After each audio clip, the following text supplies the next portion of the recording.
दोस्तों, किसी ने कहा है कि जमाने को मत बदलो, खुद को बदलो, जमाना खुद ब खुद बदल जाएगा। आज की जो कहानी है बड़ी प्यारी सी कहानी है। ये कहानी एक मोहतरमा की, एक ऐसी खूबसूरत लेडीज़ की जो एयरपोर्ट में प्रवेश करती है। फ्लाइट लगभग उनकी छूटने वाली होती है और जल्दी से जाकर वो फ्लाइट में जाती है और फ्लाइट में जाकर अपनी सीट पर बैठ जाती है। अब सीट पर बैठने के बाद में वो जो लेडीज़ होती है वो थोड़ी परेशान होती है, नर्वस होती है। क्यों? क्योंकि उनके बगल में एक दिव्यांग व्यक्ति बैठे थे जिनके दोनों हाथ नहीं थे। अब वो जो खूबसूरत लेडीज़ होती है, वो सोचती है कि क्या यार, मेरा तो पूरा दिन खराब हो गया। पहले तो मैं दौड़ते हुए फ्लाइट में आई हूँ, मेरी फ्लाइट छूट जाती और अब जब मुझे सीट मिली है तो एक ऐसे पैसेंजर के साथ मुझे ट्रैवल करना पड़ेगा जिसके दोनों हाथ नहीं है, जो दिव्यांग है, अजीब-सा लग रहा है। तब वो जो लेडीज़ होती है, वो एयर होस्टेस को बुलाती है, जो वहाँ पे काम करते हैं कर्मचारी एयर होस्टेस, उनको बुलाती है और उनसे बोलती है कि देखिए, आप मेरी सीट चेंज कीजिए, मैं इनके साथ ट्रैवल नहीं कर सकती हूँ, मुझे लंबा ट्रैवल करना है और मैं इनके साथ कैसे ट्रैवल कर सकती हूँ, मैं इनके साथ एडजस्ट नहीं कर पाऊँगी। तब एयर होस्टेस उन्हें समझाती है कि मैडम, ये आपकी कन्फर्म सीट है, आपको यहीं पर बैठना होगा और आपको इनसे तकलीफ ही क्या है, आप आराम से अपना ट्रैवल कीजिए, इनका ट्रैवल कर रहे हैं। परंतु वो लेडीज़ होती है जो चिढ़ जाती है, नहीं मानती कि नहीं, मैं ट्रैवल इनके साथ बिल्कुल भी नहीं कर सकती, मैं इनके साथ एडजस्ट नहीं कर सकती हूँ, कृपया करके मेरी सीट चेंज कीजिए। तब जो एयर होस्टेस होती है वो बोलती है कि ठीक है मैडम, हमारे लिए तो हमारे सारे पैसेंजर ही बहुमूल्य है। और जिसके बाद वो अंदर जाती है, पायलट से इस बारे में पूरी चर्चा करती है, जिसके बाद में एयर होस्टेस वापस बाहर आती है और बाहर आकर उस महिला को बोलती है कि मैडम, आज फ्लाइट के इतिहास में पहली बार हमारे पायलट्स ने ऐसा फैसला किया है कि हम एक ऐसे पैसेंजर की जिसकी इकोनॉमी क्लास है उसको अपग्रेड कर रहे हैं बिजनेस क्लास में। और ये सुनकर वो महिला बड़ी खुश हो जाती है, उसको लगता है कि बस अब तो मुझे यहाँ से बिजनेस क्लास में भेज दिया जाएगा।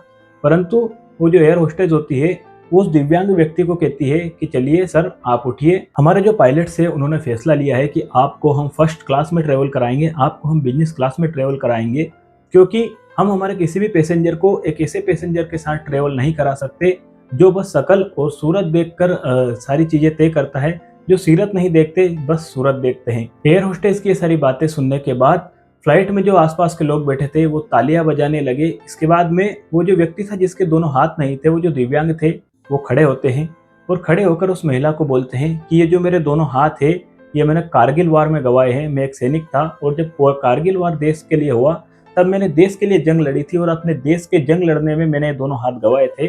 परंतु जब आप मुझसे इस तरह की बातें कर रही थी, तब मेरे मन में एक विचार आ रहा था कि यार, मैंने इन लोगों के लिए जंग लड़ी है और इन लोगों के लिए मैंने अपने दोनों हाथ गंवाए हैं। परंतु अब जब मैंने पायलट्स का, एयर होस्टेज का फैसला सुना और जब इन सारे लोगों की मैंने तालियों की गड़गड़ाहट सुनी, तब मुझे अपने मन में गर्व है कि हाँ, मैंने इन्हीं लोगों के लिए जंग लड़ी है।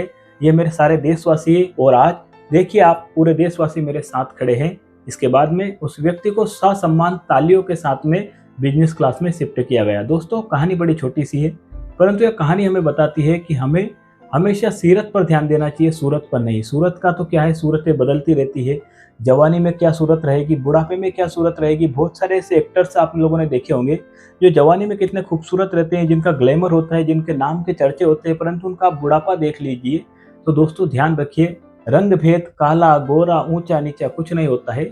आप लोगों को सूरत देखकर काम नहीं करना है, हमेशा सीरत देखकर काम करना है। कहानी बड़ी छोटी सी है, परंतु कहानी में सीख बहुत बड़ी छुपी है। याद रखिए, यदि आप कुछ अच्छा सुन रहे हैं तो उसे गोपाल कलमुदिया यूट्यूब चैनल पर सुन रहे हैं, इसलिए इस चैनल को अभी सब्सक्राइब कीजिए, क्योंकि हर रोज सुबह 8:30 बजे इसी तरह की प्रेरणादायक कहानियां, मोटिवेशनल स्टोरी हम लोग आप लोगों के लिए लाते रहते हैं। आज की इस नन्ही सी कहानी में इतना ही। कहानी पसंद आई हो तो एक लाइक भी कीजिएगा। मिलते हैं कल सुबह एक और मजेदार और प्रेरणादायक कहानी के साथ। तब तक के लिए जय श्री कृष्णा।